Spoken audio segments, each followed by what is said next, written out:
And welcome to my channel. तो वो applicant जो न्यूजीलैंड में फॉर 2026 पीएचडी करना चाह रहे हैं या पोस्ट डॉक करना चाह रहे हैं, तो न्यूजीलैंड कौन कौन सी अपॉर्चुनिटीज़ तमाम इंटरनेशनल स्टूडेंट्स इंक्लूडिंग पाकिस्तानी वो कौन कौन सी अपॉर्चुनिटी जो है ना आपको ऑफर करता है। लाइक वो फुली फंडेड होती है, वेदर वो पीएचडी हो या पोस्ट डॉक हो। वहाँ पे आप ड्यूरिंग पीएचडी और पोस्ट डॉक वर्क भी कर सकते हैं। क्या आप विद फैमिली मूव भी कर सकते हैं? अगर आप फैमिली के साथ मूव करते हैं तो फैमिली को बेनिफिट्स क्या मिलेंगे, और उसके साथ साथ आपको पीआर या परमानेंट रेजिडेंसी किस तरह से मिलेगी, कितने चांसेस होंगे, कितनी ड्यूरेशन में यह आपको मिलेगी। तमाम तर चीज़ें इस वीडियो में आपको शेयर करने लगा हूँ। इंशाल्लाह कोशिश करूँगा तमाम तर चीज़ें इसी वीडियो में आपको क्लियर कर दूँ। फर्स्ट ऑफ ऑल, अगर आप यहाँ पे पीएचडी करना चाहते हैं न्यूजीलैंड में, इसमें ये तमाम तर बेनिफिट्स जो है ना इंक्लूड्स होते हैं फॉर ऑल इंटरनेशनल स्टूडेंट्स। अब यहाँ पे जो है ना मल्टीपल टाइप्स की जो है ना आपको स्कॉलरशिप प्रोवाइड की जाती हैं, ठीक है। अब अगर हम इसके बेनिफिट्स की बात करें ना कि क्या क्या ये बेनिफिट्स आपको प्रोवाइड करता है। फर्स्ट ऑफ ऑल, इसमें मल्टीपल स्कॉलरशिप होते हैं जो कि कम्प्लीटली फुली फंडेड होता है। फुली फंडेड कोई भी स्कॉलरशिप हो, उसका मतलब है कि आपकी कोई ट्यूशन फ़ी नहीं होती, कोई एकोमोडेशन के एक्सपेंसेस आपको नहीं देने पड़ते हैं, इवन के वहाँ पे आपको मंथली स्टाइपेंड भी प्रोवाइड किया जाता है। अब मंथली स्टाइपेंड भी हो सकता है और सैलरी भी हो सकती है, क्योंकि यहाँ पे दो टाइप्स की अपॉर्चुनिटीज़ होती हैं। वेदर वो एज ए स्कॉलरशिप स्टूडेंट आप पीएचडी और पोस्ट डॉक करते हैं, दूसरा option as a salaried person like as a employee आप पीएचडी भी करते हैं, पोस्ट डॉक भी करते हैं। उसके साथ साथ आपको टैक्स फ्री सैलरी भी मंथली मिलती है और आपको अपनी फैमिली के अलाउंसेस भी मिलते हैं, और अदर भी जो बेनिफिट्स होते हैं वो तमाम तर चीज़ें जो है ना आपको प्रोवाइड की जाती है, ठीक है। अब यहाँ पे देखिए जी फुली फंडेड, अब इसको जो है ना वेरीफाई भी कर सकते हैं। उसके अलावा फुल टाइम वर्क राइट्स भी आपको मिलते हैं ड्यूरिंग पीएचडी। सपोज आपके साथ मूव भी कर सकता है और वो फ्रीली टू वर्क लाइक बिल्कुल फ्री वहाँ पे जॉब कर सकता है, ठीक है। फॉर एग्जांपल यहाँ पे देखिए जी उसके यहाँ पे लिंक है, इस लिंक को आप राइट क्लिक करेंगे। राइट क्लिक करने के बाद इसकी ऑफिशियल वेबसाइट जो है ना ओपन हो जाएगी, जिसको आप वेरीफाई भी करना चाहते हैं वेरीफाई भी कर सकते हैं। उसके साथ साथ आप अपने बच्चों के साथ मूव भी कर सकते हैं, जो कि एजुकेशन के बेनिफिट्स भी आपको मिलेंगे। लाइक आपको अपने बच्चों की एजुकेशन के एक्सपेंसेस जो है ना कवर करने नहीं पड़ेंगे, वो आपके बेनिफिट्स में इंक्लूड्स होंगे। उसके अलावा जब आपकी पीएचडी कंप्लीट होती है या पोस्ट डॉक कंप्लीट होती है तो आप वर्क परमिट के लिए भी एलिजिबल हो जाते हैं, वर्क वीज़ा के लिए भी अप्लाई कर लेते हैं। उसके साथ जब इनका ड्यूरेशन कंप्लीट होता है तो आपको परमानेंट रेजिडेंसी का स्ट्रॉन्ग पाथवे भी मिल जाता है, ठीक है। तो ये जो है ना मोस्ट बेसिक जो एडवांटेजेस हैं, बेनिफिट्स हैं तमाम इंटरनेशनल स्टूडेंट को जो कि ये प्रोवाइड किए जाते हैं बाय न्यूजीलैंड, ठीक है, अगर आप पीएचडी या पोस्ट डॉक करना चाहते हैं। अब यहाँ पे वेबसाइट ओपन हो गई है। अब जैसे ओपन हो गया थोड़ा सा आपने नीचे स्क्रॉल करना है, ठीक है। यहाँ पे एक सेक्शन है जी स्कॉलरशिप्स का, इस पे आपने क्लिक करना है और ये स्कॉलरशिप फॉर इंटरनेशनल स्टूडेंट्स है, ठीक है। अब यहाँ पे नेशनैलिटी आपने क्लियरली मेंशन करनी है, किसी भी कंट्री से बिलोंग करते हो। मैं यहाँ पे अवेलेबल टू ऑल लाइक किसी भी कंट्री से बिलोंग करते हैं स्टूडेंट, उनके लिए कौन कौन से स्कॉलरशिप ऑफर किए जाते हैं, यहाँ पे उसकी लिस्ट ओपन हो जाएगी, ठीक है। अब यहाँ पे थोड़ा सा नीचे स्क्रॉल करें, ये मास्टर का स्कॉलरशिप है, ये भी मास्टर का स्कॉलरशिप है, ठीक है। उसके अलावा ये देखिए supply chain management master scholarship हो गया, ठीक है। मास्टर प्रोजेक्ट पीएचडी स्कॉलरशिप हो गया, ठीक है। उसके अलावा ये भी स्कॉलरशिप है, post graduate scholarship in music हो गया, visa family post graduate music. उसके अलावा यूनिवर्सिटी ऑफ ऑकलैंड का स्कॉलरशिप हो गया, ठीक है। उसके अलावा पीएचडी स्कॉलरशिप अपॉर्चुनिटी होगी डॉक्टर अलीना। उसके अलावा आपके पास मॉर्गन फॉर स्कॉलरशिप हो गया, master of construction and building sciences scholarship research based होगी।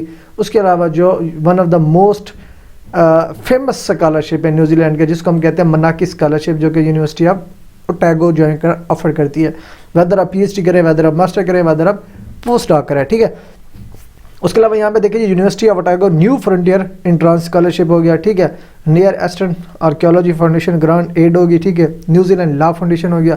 तो यहाँ पे ना आपको मल्टीपल टाइप्स के स्कॉलरशिप जो है ना आपको न्यूजीलैंड की तरफ से ऑफर किए जाते हैं। आप नेक्स्ट पे क्लिक करते जाएंगे, सारे स्कॉलरशिप की डिटेल आपके सामने ओपन होती जाएगी।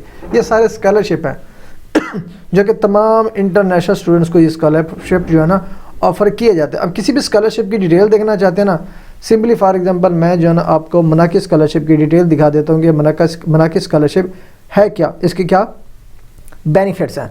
अब थोड़ा सा इसको नीचे स्क्रॉल कर लेना आपने, ठीक है, जो कि मनाकी स्कॉलरशिप। अदरवाइज हम जो है ना इसको सिंपली सर्च कर लेते हैं मनाकी सर्च कर दिया, ठीक है, ये वाला सिंपली सी डिटेल पे आपने जी करना है क्लिक, ठीक है।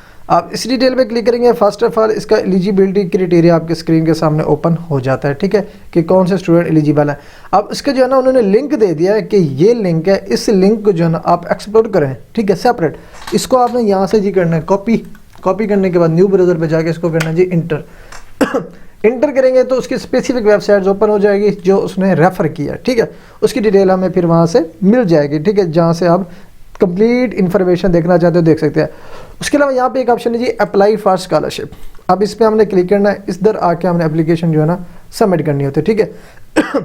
अब यहाँ पे एलिजिबल कंट्रीज़ की लिस्ट होगी, सब्जेक्ट कौन कौन से इसमें इंक्लूड हैं, एलिजिबिलिटी क्राइटेरिया क्या होगा 2026 का, ठीक है। अब यहाँ पे स्केड्यूल दिया हुआ है अब इसका जो ओपनिंग डेट है वो है 1 मार्च, जो कि ऑलमोस्ट 10 दिन के बाद एप्लीकेशन स्टार्ट होगी। लेकिन जो स्टूडेंट पीएचडी करते हैं या पोस्ट करते हैं उनके लिए जो है ना एसेंशियल जो प्री स्टेप्स होते हैं वो फाइनलाइज करने पड़ते हैं।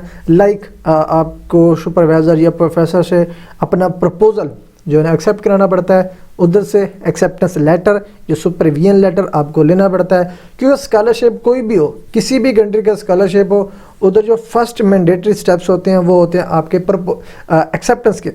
जब तक आपको किसी प्रोफेसर के थ्रू एक्सेप्टेंस नहीं मिलती आप किसी भी स्कॉलरशिप के लिए एलिजिबल नहीं होते। बाकी फॉर्म फिलिंग ईजी होती है। फॉर्म फिलिंग तो आप जैसे ही इसका पोर्टल ओपन होगा आपने पर्सनल डाटा ऐड करना होता है, एजुकेशन डाटा ऐड करना होता है, डॉक्यूमेंटेशन अपलोड करनी होती है, कोर्स सिलेक्ट करना होता है और फाइनली सबमिट करनी होती है। फिलिंग कोई इशू नहीं होती, लेकिन जो मेन स्टेप्स होते हैं वो होते हैं आपके सुपरवाइज़र से एक्सेप्टेंस सिक्योर करना। तो अभी आपके पास टाइम है पड़ा, लाइक 1 मार्च से स्टार्ट है, 31 मार्च लास्ट डेट अप्लाई है, तो बिफोर डेडलाइन आप इसमें जो है ना अपना एप्लीकेशन प्रोसीजर फाइनलाइज सुपरवाइज़र से कॉन्टैक्टिंग स्टार्ट करें, एज सुन एज पॉसिबल अपनी एक्सेप्टेंस सिक्योर करें। जैसे ही आपकी एक्सेप्टेंस सिक्योर होती है तो फिर इस स्कॉलरशिप के लिए अपनी एप्लीकेशन जो है ना फाइनलाइज करें। ये ना हो कि जब इसकी एप्लीकेशन स्टार्ट हो अब तब कॉन्टैक्ट स्टार्ट करें और जिस भी सुपरवाइज़र को कॉन्टैक्ट करें वो कहेगी मेरे पास सीट्स फुल हैं, ठीक है। तो इस चीज़ से बचने के लिए बिफोर एप्लीकेशन स्टार्ट्स अपना प्रोसेस जो ना आप स्टार्ट कर लें, ठीक है, ये आपके लिए बेनिफिशियल रहेगा। उसके बाद थोड़ा सा नीचे स्क्रॉल करेंगे ना तो यहाँ पे स्कॉलरशिप मेजर सब्जेक्ट्स क्या होंगे उसके अलावा इसकी पीडीएफ दी हुई है कंप्लीट गाइड, आपने इसको डाउनलोड कर लेना, ठीक है। इधर से डाउनलोड करेंगे तो कंप्लीट आर्टिकल आपको मिल जाएगा, इसको आपने पढ़ के फिर जो इसके स्टेप्स हैं वो आपने फॉलो करने और एप्लीकेशन जो है ना आपने फाइनलाइज करनी है, ठीक है। उसके अलावा वही पोर्टल जो है ना हमने उधर ओपन किया था वो यहीं सेम ओपन हो चुका है, ठीक है। अब ये जो है ना मनाकी स्कॉलरशिप हो गया। अब जिस भी स्कॉलरशिप को एक्सप्लोर करोगे ना तो जो लिस्ट यहाँ पे मैंने ओपन की है आप उस लिस्ट को जस्ट क्लिक करोगे, उसकी डिटेल ओपन हो जाएगी। अप्लाई फॉर स्कॉलरशिप पे क्लिक करोगे, स्केड्यूल के मुताबिक आपने एप्लीकेशन जो है ना फिर फाइनलाइज करनी है या सबमिट करनी है, ठीक है। उसके बाद आ जाता है जी मनाकी स्कॉलरशिप, जैसे कि ऑलरेडी मैंने आपको एक्सप्लेन किया है बाय वेबसाइट विजिट से, जैसे कि मैंने आपको वेबसाइट विजिट करके बताया। अब इसके बेनिफिट्स यहाँ पे बताओ ना, कोई ट्यूशन फ़ी नहीं होती, माहाना ख़र्चा भी मिलता है आपको, ट्रैवल कॉस्ट भी इंक्लूड होते हैं, इस्टेब्लिशमेंट अलाउंसेस भी इंक्लूड होते हैं, मेडिकल इंश्योरेंस भी इंक्लूड होता है। इसको वेरीफाई करने के लिए लिंक पे क्लिक करके आप वेरीफाई भी कर सकते हैं ये तमाम तरह इन्फॉर्मेशन को, ठीक है, कि आया कि ये रियल है कि फेक है। क्योंकि काफ़ी सारे एप्लीकेंट को ये भी नहीं पता होता कि ये बेनिफिट्स रियल है कि फेक है, ठीक है। तो लिंक्स ऐड करने का मकसद ये है कि आप वेरीफाई भी कर सकते हैं खुद। उसके अलावा ये जो है ना साल में एक बार ओपन होते हैं, जैसे कि मैंने ऑलरेडी आपको बताया 1 मार्च से इसकी एप्लीकेशन स्टार्ट है, 31 मार्च जो है ना लास्ट डेट टू अप्लाई है, ठीक है। उसके अलावा जो आ जाता है जी यूनिवर्सिटी फंडेड डॉक्टर स्कॉलरशिप। अब ये होता है कि यूनिवर्सिटी फंडेड का मतलब ये है कि आप किसी भी यूनिवर्सिटी में अप्लाई करते हैं, किसी भी यूनिवर्सिटी के सुपरवाइज़र को आउटरीच करते हैं या कॉन्टैक्ट करते हैं फॉर एक्सेप्टेंस, तो जैसे एक्सेप्टेंस हमको मिलती है आप उसी यूनिवर्सिटी में एप्लीकेशन फाइनलाइज करते हैं फॉर एडमिशन, फिर वो यूनिवर्सिटी खुद जो है ना आपको स्कॉलरशिप ऑफर करती है। कोई एक्सटर्नल स्कॉलरशिप नहीं होता, कोई गवर्नमेंट फंड नहीं करती, सिर्फ और सिर्फ वो यूनिवर्सिटी खुद आपको जो है ना फंड करती है, ठीक है।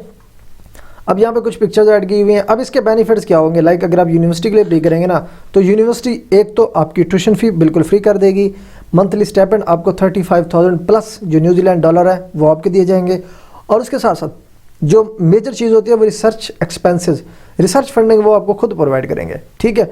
अब इसकी लिंक यहाँ पे एडेड है, लिंक पे क्लिक करके डाटा वेरीफाई कर सकते हैं। उसके बाद university of Otago doctor scholarship, अगर इसमें आप अप्लाई करेंगे, ठीक है, इसके बेनिफिट्स क्या है, ट्यूशन फ्री होती है और स्टाइपेंड आपको दिया जाता है, बाकी एक्सपेंसेस जो है आपको खुद कवर करने पड़ते हैं। इसका भी ऑफिशियल लिंक यहाँ पे गिवन है, लिंक को विजिट करके आप डाटा वेरीफाई कर सकते हैं, ठीक है। उसके बाद university Victoria university Wellington doctor scholarship, अब अगर इसमें अप्लाई करना चाहेंगे तो इसमें जो बेनिफिट्स होते हैं, आपकी ट्यूशन फ्री होती है और आपको मंथली स्टाइपेंड दिया जाता है जो कि 29,000 से 35,000 न्यूजीलैंड डॉलर जो है ना आपको मिलते हैं।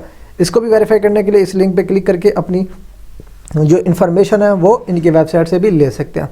अगर आप अप्लाई करते हैं, अब यहाँ पे वर्क राइट क्या होता है, ठीक है। अब यहाँ पे मैंने जैसे आपको बताया, जो पीएचडी के स्टूडेंट्स होता है, पीएचडी का एप्लीकेंट होता है, ठीक है, वेदर पीएचडी हो या पोस्ट डॉक हो, वो अनलिमिटेड वर्क कर सकता है अपनी फ्लेक्सिबिलिटी के मुताबिक, जो उसके पास टाइम अवेलेबल होता है। उसके अलावा कोई रिस्ट्रिक्शन नहीं होती एम्प्लॉयमेंट टाइप पे, ठीक है, कोई भी जॉब आप कर सकते हैं वहाँ पे। उसके अलावा आपको अपॉर्चुनिटीज़ भी मिलती हैं, टीचिंग में भी मिलती है, रिसर्च जॉब्स में भी मिलती है, एज ए रिसर्च असिस्टेंट में मिलती है, एज ए रिसर्चर भी आपको अपॉर्चुनिटीज़ मिलती हैं, ठीक है। उसके अलावा फैमिली बेनिफिट्स क्या होते हैं, इसमें स्पाउस बेनिफिट्स होते हैं, आप अपने स्पाउस के साथ मूव कर सकते हैं, चिल्ड्रन के साथ मूव कर सकते हैं और आपका स्पाउस फ्रीली वर्क कर सकता है, ठीक है। अब इसके बेनिफिट्स किस तरह से इंक्लूड होंगे, ये इमिग्रेशन की इसकी ऑफिशियल वेबसाइट है, अब इसको वेबसाइट को विजिट करके भी डाटा रीड आउट कर सकते हैं, क्लैरिफाई कर सकते हैं। उसके अलावा बच्चों के जो पब्लिक स्कूल की एजुकेशन होती है वो फ्री होती है, ठीक है, सिर्फ और सिर्फ जो डोमेस्टिक एजुकेशन की फ़ीस होती है वो आपको पे करनी पड़ती है, ठीक है। उसके अलावा हेल्थ केयर सर्विसेज भी आपको दी जाती हैं। अब पोस्ट डॉक्टरेट की बात करें, यहाँ पे जो इसकी सैलरी होती है, ठीक है, पहले तो यहाँ पे सैलरी की अगर बात करें तो 70,000 से 1 लाख पर ईयर सालाना न्यूजीलैंड डॉलर जो है ना आपको दिए जाते हैं। वर्क वीज़ा स्पॉन्सरशिप भी किया जाता है, फैमिली रिलोकेशन सपोर्ट भी प्रोवाइड की जाती है, पीआर पाथवे की अपॉर्चुनिटीज़ भी आपको मिलती है।